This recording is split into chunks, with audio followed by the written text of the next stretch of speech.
Hello दोस्तों, स्वागत है आपका अपने ही यूट्यूब चैनल किस्से कहानियों की ऑडियो लाइब्रेरी पर। दोस्तों, हम सुन रहे हैं श्री शरत चंद्र चट्टोपाध्याय जी द्वारा रचित उपन्यास ग्रहदाह का 12वां भाग। अच्छा, इससे पहले कि हम कहानी की ओर आगे बढ़ें, मैं आशा करती हूँ कि आपने अभी तक इस चैनल को सब्सक्राइब कर लिया होगा, और अगर नहीं किया है तो अभी कर लीजिए।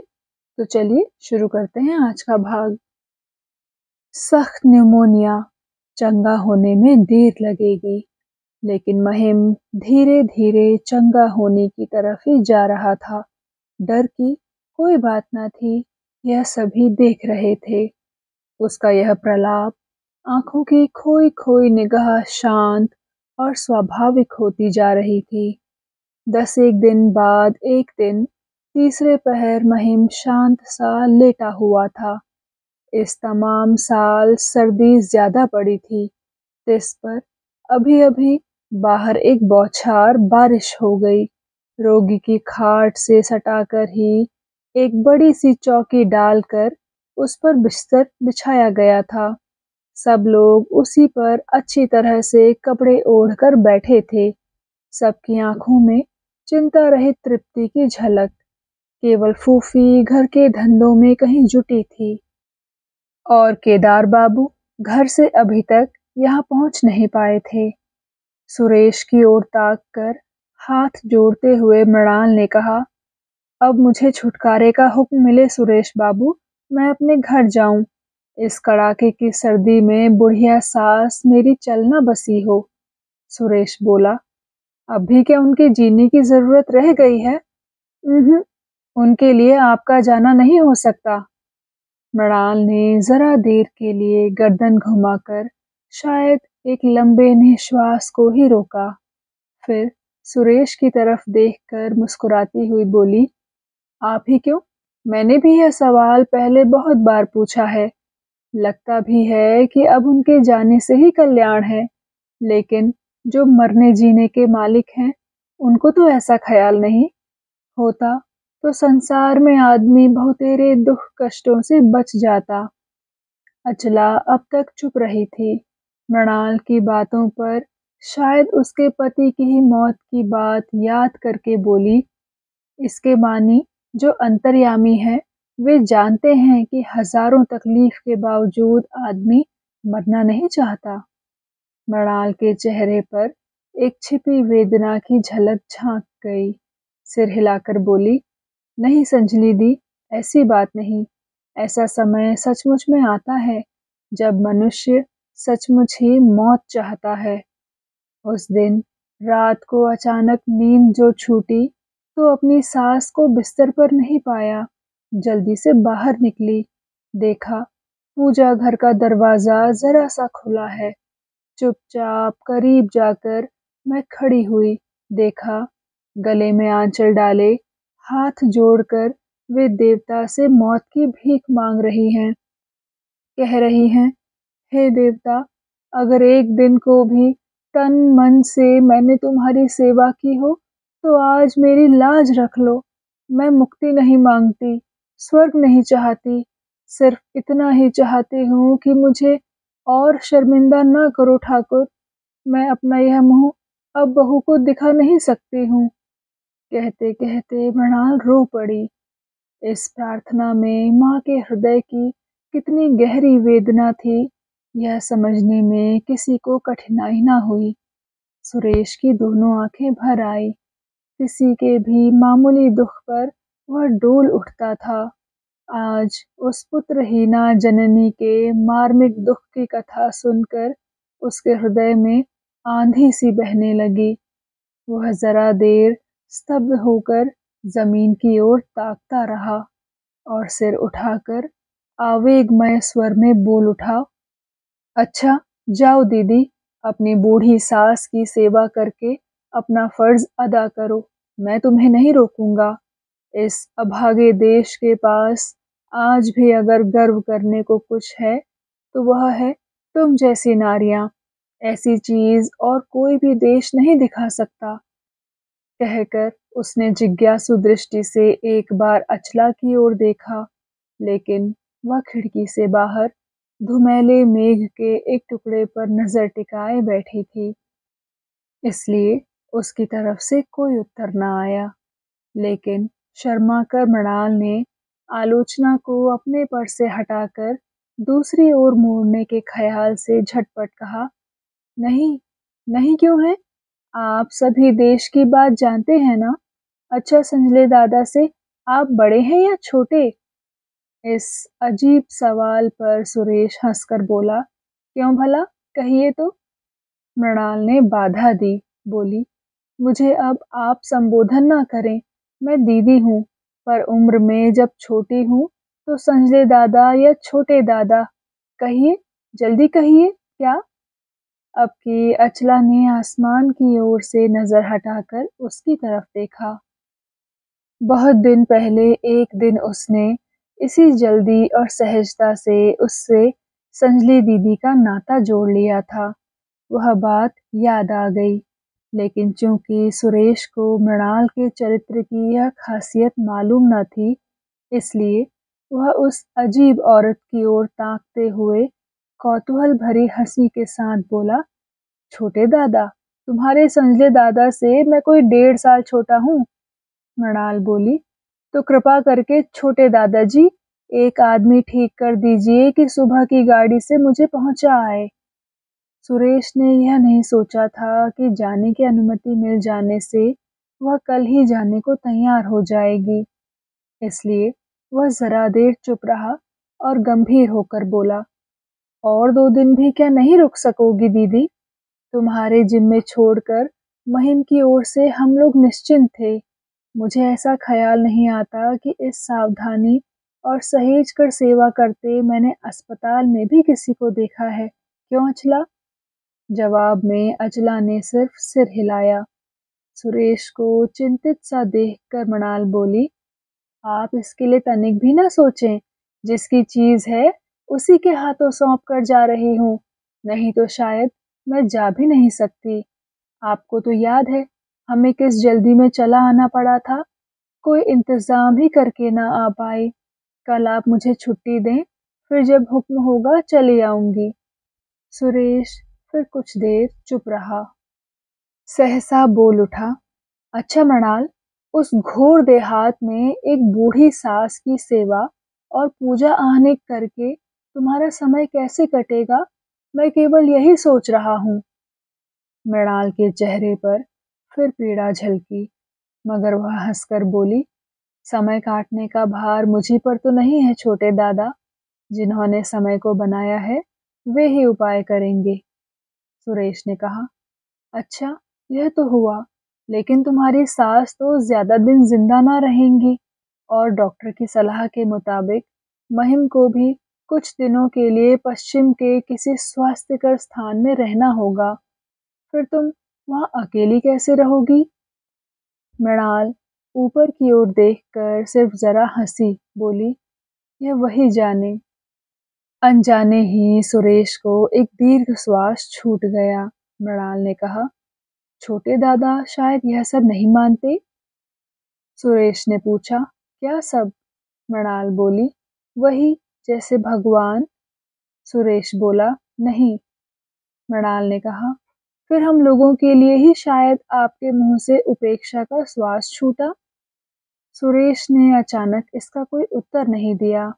कुछ देर अनमना सा उसकी ओर देखते रहकर हठात गर्दन हिलाकर बोला, नहीं मृणाल, वह बात नहीं। किसी अजाने भविष्य का भार एक अजाने ईश्वर पर छोड़कर वैसे लोग बल्कि हम लोगों से जीत के ही रास्ते पर चलते हैं, यह मैंने खूब देखा है। मगर इस तर्क को छोड़ें भी दीदी, शायद हो कि मुझसे तुम्हें नफरत हो जाए। मगर इस तर्क को छोड़ें भी दीदी, शायद हो कि मुझसे तुम्हें नफरत हो जाए। मृणाल ने झट झुककर सुरेश के पैरों की धूल ली, कहा, अच्छा रहे। सुरेश ने अवाक होकर पूछा, यह फिर क्या हुआ मृणाल? मृणाल ने कहा, क्या? सुरेश बोला, कोई बात नहीं, और यूं पैरों की धूल ले ली। मृणाल बोली, बड़े भाई के पैरों की धूल लेने के लिए दिन तिथि देखनी पड़ती है क्या? और वह हंस पड़ी। अजीब लड़की है, कहकर स्नेह से हंसते हुए उसकी ओर देखकर सुरेश अचरज से अवाक रह गया। उसे ऐसा लगा उसकी सारी शक्ल सावन की काली घटा वाले आसमान से घिर गई है। लेकिन अचरज के इस धक्के को संभाल कर इस संबंध में कुछ भी पूछने ताछने की चेष्टा करने के पहले ही अचला हक्का बक्का हुए सुरेश को आकाश पाताल की सोचने का काफी मौका दे तेजी से मृणाल के प्रायः साथ ही साथ कमरे से बाहर हो गई। वही उत्सुक सा बैठा सुरेश बार बार अपने ही आप को पूछने लगा, ये फिर क्या से क्या हो गया? मृणाल के यूं प्रणाम करने के साथ इसका कैसे तो कोई गहरा संबंध है, इसका वह आप ही अनुमान करने लगा। लेकिन वह संबंध है कहाँ? अचानक उसकी पदधूलि लेकर मृणाल चली क्यों गई और साथ ही साथ यह उड़ा हुआ चेहरा लिए अचला ही क्यों बाहर हो गई? शुरू से आखिर तक अपनी एक एक बात को दोहराकर वह देख गया, पर खाक समझ में नहीं आया, क्योंकि उसने खूब समझा कि आसपास ही दो-दो इतनी बड़ी घटनाएं कुछ यूं ही नहीं घटी। हो ना हो उसी का कोई बुरा आचरण इसकी जड़ है। यह संदेह उसके मन में कांटे सा चुभने लगा। मगर मृणाल से भी इसके बारे में कुछ पूछना असंभव था। रात तो उसने कतरा कतरा कर काटी, लेकिन सवेरे एक समय अचला को अकेली पाकर कहा, तुम्हें मेरी एक बात का जवाब देना होगा। अचला का मुंह शर्म से लाल हो उठा। बात क्या थी यह उसकी अजानी न थी। पिछली रात की हरकत की कैफियत देनी होगी। यह ताड़ कर उसने मृदु स्वर में पूछा, कौन सी बात का? सुरेश ने धीमे धीमे कहा, कल मृणाल एकाएक मेरे पैरों की धूल लेकर चली गई और तुम भी रंज होकर मुंह लटकाए चली गई। क्या इसलिए कि मैंने उसकी सास के मरने की बात कही थी? इस अप्रत्याशित प्रश्न से एक राह मिल गई। इससे अचला मन ही मन खुश हुई। बोली, यह प्रसंग छेड़ना क्या उचित था? बेचारी के पति नहीं, सास के मरने से उसके अकेलेपन की तो सोच देखो जरा। सुरेश बहुत ही खींच कर बोला, मुझसे बड़ी गलती हो गई, लेकिन यह तो मृणाल भी समझती है कि वे अब चंद दिनों की मेहमान है, फिर वह असहाय ही क्यों होने लगी? अचला ने कहा, हम लोगों ने तो यह बात उससे एक बार भी नहीं कही। तुमने ही बल्कि उसे तरह तरह से डराया कि गांव वह अकेली रहेगी कैसे? सुरेश ने पछताकर पूछा, तो उसके जाने के पहले क्या हमें भरोसा नहीं देना चाहिए यह कि उसे कोई डर नहीं? यह बात कहते कहते करुणा से उसका गला भर आया। अचला उसकी शक्ल देखकर हंसी। पराये दुख से दुखी इस युवक की दया की हजारों कहानियां उसे पल भर में याद आ गई। बोली, नहीं नहीं, भरोसा नहीं देना होगा और डर दिखाने की भी जरूरत नहीं। सुरेश ने आवेग से आत्मविस्मृत हो अकस्मात उसके हाथ को कसकर पकड़कर जोरों से झकझोर दिया। कहा, यह तुम्हारे लायक बात हुई, तुमसे यही तो मैं चाहता हूँ अचला। कहते ही लेकिन अशेष लज्जा से उसका हाथ छोड़कर वह भाग गया। उसका जो आवेग क्षण भर पहले दूसरे की भलाई के स्वच्छ आनंद में विजयी हुआ था, इस शर्मनाक भाग खड़े होने से पल में ही वह घिनौना और कलुषित सा हो उठा। अचला की नसों का खून बिजली की रफ्तार से दौड़ा और पसीने की बूंदों से कपाल भर गया। बदन बार बार सिहर उठा। वह एक कुर्सी खींचकर निर्जीव की तरह बैठ गई। थोड़ी देर में वह भाव तो जाता रहा, पर बीमार पति की खाट पर बैठने में सुबह का सारा समय कैसे तो एक भय में बीतने लगा। जाते जाते भी मृणाल को 2-1 दिन की देर हो गई। महिम से विदा मांगने गई तो देखा आज वह करवट बदलकर असमय सो गया है। जो विदा मांगने गई थी, इस झूठी नींद का निश्चित कारण समझते हुए भी बोली, उन्हें अब जगाने की जरूरत नहीं संजली दीदी, है ना? जवाब में अचला के होंठ पर एक बांकी मुस्कान खेल गई। मृणाल मन में समझ गई, उसके इस बहाने को एक और भी स्त्री समझ गई है। मन ही मन अचला उससे ईर्ष्या करती है। महिम से इसका कोई आभास न पाने के बावजूद मृणाल जानती थी, यह निरर्थक द्वेष उसे कांटा सा गड़ा करता। फिर भी अचला अपनी हीनता से उस बीमार आदमी की पाक कमजोरी का उल्टा मतलब लगाएगी, यह वह नहीं सोच पाई थी। एक क्षण के लिए उसका जी जल उठा, लेकिन अपने को जब्त करके उसने उसके कान में कहा, तुम तो सब कुछ जानती हो संजली दीदी, मेरी ओर से उनसे क्षमा मांग लेना। कहना, चंगे होकर जब गांव लौटेंगे तो जिंदा रही मैं तो भेंट होगी। नीचे केदार बाबू बैठे थे। मृणाल ने जैसे ही उन्हें प्रणाम किया कि उनकी आंखें गीली हो गई। इसी छोटे से अरसे में औरों की तरह वे भी इस विधवा को बहुत स्नेह करने लगे थे। कुर्ते की आस्तीन से आंखें पोंछते हुए बोले, बेटी, तुम्हारे मंगल से ही हमने महिम को यम के जबड़े से वापस पाया है। जब भी फुर्सत मिले या घूमने की इच्छा हो तो इस बूढ़े चाचा को भूलना मत बेटिया। मेरा घर तुम्हारे लिए रात दिन खुला रहेगा। कुछ दूर पर अचला खड़ी थी। मृणाल ने उसे दिखाते हुए मुस्कुराकर कहा, इनके होते यम के बाप की क्या मजाल की संजले दादा को ले जाएं। मैंने जिस दिन उन्हें संजली दीदी के जिम्मे कर दिया, मेरा काम उसी दिन चुक गया। केदार बाबू कुछ गंभीर से हो गए, मगर बोले कुछ नहीं। दो प्रौढ़ से कारिंदे और एक नौकरानी मृणाल को उसके घर छोड़ जाने को तैयार थे। उन सबको लेकर घोड़ा गाड़ी फाटक से बाहर निकल गई तो केदार बाबू के अंतर्मन से एक दीर्घ श्वास निकला। उन्होंने आहिस्ते से इतना ही कहा, अजीब अनोखी लड़की। सुरेश का मन भी शायद इसी भाव से भरा था।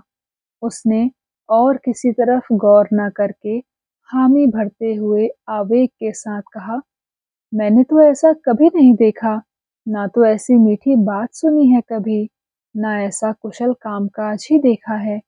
जो भी काम दीजिए इस कुशलता से करेगी कि जी में होगा, जीवन भर शायद वह यही करती आई है। मगर गजब तो यह कि गांव से बाहर कभी कदम भी नहीं रखा। केदार बाबू ने सच मानते हुए भी अचरज के साथ पूछा, अच्छा? सुरेश बोला, जी। उसे देख देख कर मेरे जी में आता था कि पूर्व जन्म के संस्कार की जो बात कही जाती है सच ना हो कहीं। कहकर वह हंसने लगा। पूर्व जन्म के प्रसंग से केदार बाबू कुछ चिंतित से होकर सहसा बोल उठे, सो जो भी हो, इसे देखकर मेरी निश्चित धारणा हुई है कि स्त्रियों में यह अनमोल रतन है। इसे आजीवन या जीवन मृत बनाए रखना पाप ही नहीं महापाप है। मेरी लड़की रही होती वह तो मैं हरगिज ऐसा निश्चित नहीं कर सकता था। सुरेश ने ताज्जुब में आकर कहा, क्या करते आप? बूढ़े ने ओज भरे शब्दों में कहा, मैं फिर से उसकी शादी करता। एक बुढ़े को सौंप कर जिन लोगों ने इस 19-20 साल की उम्र में उसे जोगन बनाया है, वे उसके हितू नहीं, कट्टर दुश्मन हैं। और दुश्मनों के काम को मैं किसी भी हालत में वाजिब नहीं मानता।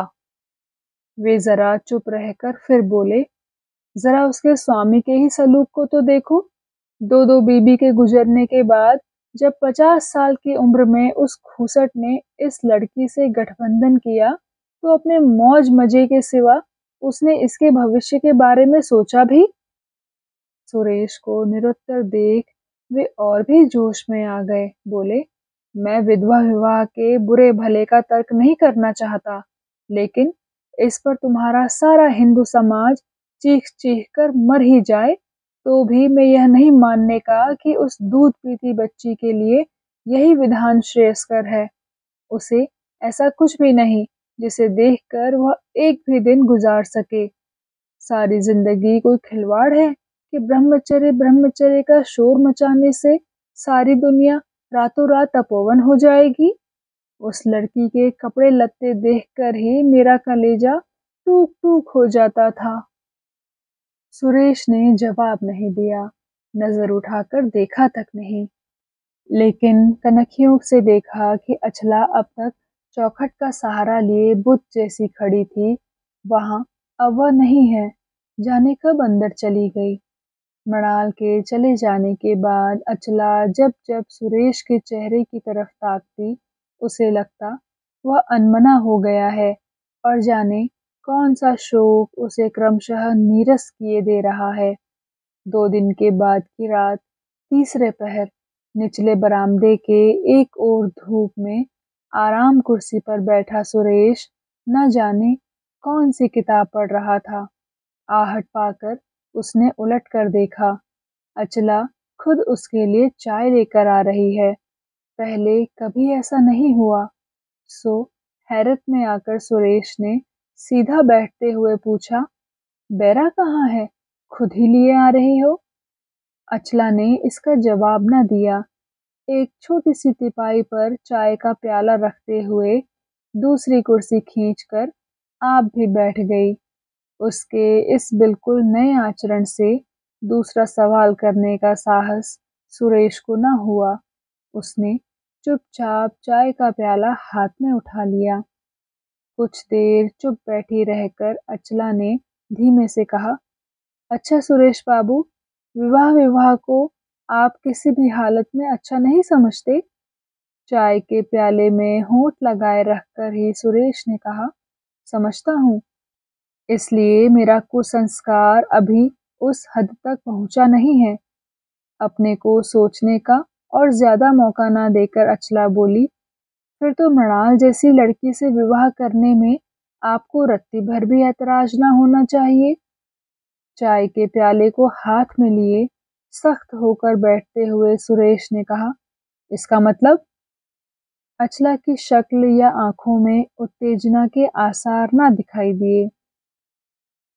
वह सहज ढंग से बोली, आपके आगे मैं असंख्य ऋणों से ऋणी हूँ। इसके सिवा मैं आपका भला चाहने वाली हूँ। आपको मैं सुखी, सहज, सांसारिक और स्वाभाविक देखना चाहती हूँ। एक दिन आप विवाह करने को तैयार थे। आज मेरा एकांत अनुरोध है, स्वीकार कीजिए। जैसे कंठस्थ हो। एक ही सांस में इतनी इतनी बातें बोलकर अचला हाँफने लगी। बड़ी देर तक सुरेश बुत सा स्थिर बैठा रहा और आखिर बोला, इससे क्या तुम सच ही खुश होगी? अचला ने कहा, हाँ। सुरेश ने पूछा, वह राजी होगी? अचला बोली, मैं समझती हूँ होगी। सुरेश जरा फीका हंसकर बोला, लेकिन मैं ऐसा नहीं समझता। तुमने किताब में पढ़ा है, कोई कोई सती पति के साथ हंसते हंसते जल मरती थी। मृणाल उसी कोटि की औरत है। मुंह की बात पर उसे राजी करना तो बहुत दूर की बात है। एक एक करके उसके हाथ पांव काटते जाओ तो भी दोबारा ब्याह करने के लिए उसे राजी नहीं कराया जा सकता। इस असंभव को संभव करने की चेष्टा में नाहक ही उसके सामने मेरी मिट्टी पलीत मत करो अचला। उसने मुझे दादा कहा है। इस सम्मान को मैं सुरक्षित रखना चाहता हूँ। देखते ही देखते अचला का चेहरा मारे गुस्से के काला पड़ गया। सुरेश का कहना खत्म हुआ कि सख्त सी होकर बोल उठी, संसार में अकेली मृणाल ही सती नहीं है सुरेश बाबू। ऐसी भी सतियां हैं जिन्होंने मन में भी किसी को पति रूप में चुन लिया हो तो लाखों प्रलोभनों से भी उन्हें डिगाया नहीं जा सकता। इसका जिक्र छापे की किताबों में ना भी मिले तो भी इसे सच जाने। इतना कहकर हैरान से रहे हक्के बक्के से सुरेश की तरफ नजर तक न उठाकर वह गर्विता नारी दृढ़ कदम बढ़ाती हुई बाहर चली गई। किसी भी उच्छ्वसित निश्चल प्रशंसा में किसी और के लिए कितना कठोर आघात और अपमान छिपा रह सकता है। वक्ता और श्रोता दोनों में से कोई शायद थोड़ी देर पहले तक भी इसे नहीं जानते थे। हाथ का प्याला हाथ ही में लिए सुरेश बेबस सा बैठा रहा और अचला अपने कमरे में जाकर तकिए में मुंह गड़ाकर रुलाई को बेरोक वेग से रोकने लगी। बगल में ही महिम का कमरा था, कहीं उसके कानों में आवाज न पहुंचे। अंतर्यामी के सिवा वास्तव में इस रुलाई का इतिहास और कोई नहीं जान सका, लेकिन इस गहरे दुख से उसे एक नया तथ्य मिला। नारी जीवन में यह सतीत्व कितनी मूल्यवान वस्तु है, इतने दिनों के बाद आज ही मानो पहले पहल उसकी आंखों के सामने प्रकट हुआ। उस रोज सुरेश से उसके संस्पर्श पर पिता की संदेहालु दृष्टि से वह बेहद दुखी और नाराज हुई थी। समझा था कि यह उस पर जुल्म है, पर आज अब अचानक उसी धर्महीन पराई स्त्री पर निगाह रखने वाले सुरेश को ही सतीत्व के चरणों पर सिर नवाकर इस तरह प्रणाम करते देखा, तो उसे यह समझना बाकी न रहा कि उसका असली स्थान क्या है। एक बात और, उसने आज यह भी अनुभव किया कि स्पष्ट कहने की ताकत क्या होती है। वह शिक्षिता थी, मन से स्वामी के लिए निष्ठा ही सतीत्व है, यह बात उसकी अजानी न थी। यह वह अच्छी तरह जानती थी कि अकेला मन या अकेला तन कोई भी पूर्ण नहीं। फिर भी मन जब उसका डावाडोल हुआ है, ज़बान से यह कहने में जब उसे हिचक नहीं हुई कि पति को वह प्यार नहीं करती, तब भी, लेकिन उसे अपने आप को छोटा नहीं लगा। पर आज जब सुरेश की ज़बान से निकली हुई बात ने अजानते ही उसके नाम से असली शब्द को जोड़ देना चाहा, तो उसकी अंतरात्मा एक हृदय भेदी वेदना के आर्त स्वर में चीखकर रो पड़ी। मगर इसका यह मतलब नहीं कि मृणाल पर उसकी श्रद्धा बढ़ गई हो।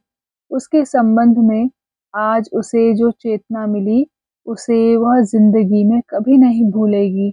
मन ही मन वह बार-बार यही प्रतिज्ञा करने लगी। बाहर पिता की छड़ी की ठक-ठक और पीछे से सुरेश के पैरों की आहट उसने सुनी। समझ गई कि वे लोग महिम के पास आ रहे हैं। जरा ही देर में पिता की पुकार पर उसने आंचल से भली तरह आंख पोंछकर किवाड़ खोला और उस कमरे में पहुंची। उसकी सूरत देखकर केदार बाबू ने पूछा, क्यों, क्या बात है? 2 ही बजे शोरबा देना था, 4 बज रहे हैं। अरे, यह शक्ल ऐसी क्यों? सो रही थी? अचला जवाब न देकर जल्दी से चली गई। जब से मरीज को शोरबा देने को कहा गया था, यह काम मृणाल ही करती थी। उसके जाने के बाद यह भार अचला पर आ पड़ा था। आज उसे इसकी याद ही नहीं रही। दौड़ी-दौड़ी गई, देखा आग कब की ठंडी हो गई है और शोरबा जलकर सूख गया है। बड़ी देर तक सन्न सी खड़ी होकर जब वह लौटी, तो यह सुनकर केदार बाबू ने अचला से कुछ नहीं कहा। सुरेश से बोले, मैंने तो तुमसे तभी कहा था सुरेश कि अभी एक अच्छी नर्स न रखोगे तो महिम को बचा नहीं पाओगे। मेरी लड़की को क्या तुम लोग मुझसे ज्यादा जानते हो? सुरेश चुप बैठा रहा, लेकिन यह किसी ने नहीं देखा कि महिम अब तक स्त्री के शर्म से फीके पड़े चेहरे की ओर देख रहा था। वह धीरे धीरे बोला, सुरेश, नर्स के हाथों से मुझे दवा तक न रुचेगी, लेकिन मदद के लिए इन्हें कोई आदमी दो। कल परसों 2-2 रात इन्हें रात रात भर जगना पड़ा है। दिन के वक्त थोड़ा सा आराम ना करने दो तो कल पुर्जे के आदमी से भी काम नहीं ले सकते। बात अक्षरशः सत्य ना हो, झूठ ना थी। सुरेश खुश हो गया, लेकिन केदार बाबू अपनी रूखी बात पर लज्जित हो कुछ कहने ही जा रहे थे कि अचला कमरे से बाहर चली गई। रात में बहुत बार उसके जी में आया कि बीमार पति से रो रो कर अपने अनेक अपराधों के लिए क्षमा मांगकर पूछे कि उसकी जैसी पापिनी को फजीहत से बचाने की उन्हें क्या पड़ी थी। लेकिन चरम लज्जा से यह सवाल किसी भी प्रकार से उसके मुंह से ना निकला। सुरेश का एक नियमित काम था। वह रोज रात को महिम के कमरे में जाकर सारी जरूरी चीजों का इंतजाम करके तब सोने जाता था। मृणाल जब थी तो वह लगभग रात भर आता जाता रहता था। जरूरत भी थी, लेकिन इधर कई दिन से देखा गया सहज ही वह कमरे में नहीं आता। जरूरत होती तो वह दाई को भेजकर खोज लेता। केवल सांझ से पहले एक बार जरा देर के लिए खुद आकर खोज पूछ करता। उसके इस रवैये ने सबसे पहले अचला का ही ध्यान खींचा था, लेकिन इस पर कुछ कहना उसके लिए संभव नहीं था, इसलिए वह चुप रही थी। पर जिस दिन महिम ने खुद ही इसका जिक्र किया तो उसे कहना ही पड़ा कि आजकल वह ज्यादातर घर में भी नहीं रहते। इसकी वजह भी वह नहीं जानती। महिम ने चुपचाप सुना, अपनी कोई राय न दी। दूसरे दिन सवेरे अचला नीचे उतर रही थी और सुरेश भी किसी काम से ऊपर जा रहा था। अचला को देखते ही वह दूसरी तरफ हट गया। उसे संदेह न रहा कि सुरेश उसी से कतराता चलता है। और एक दिन हृदय से उसने जिसकी कामना की थी, सुरेश की हरकत से उसका वही हृदय व्यथा से पीड़ित हो उठा। तो दोस्तों, कैसा लगा आपको आज का भाग? कृपया कमेंट सेक्शन में आकर ज़रूर बताइएगा।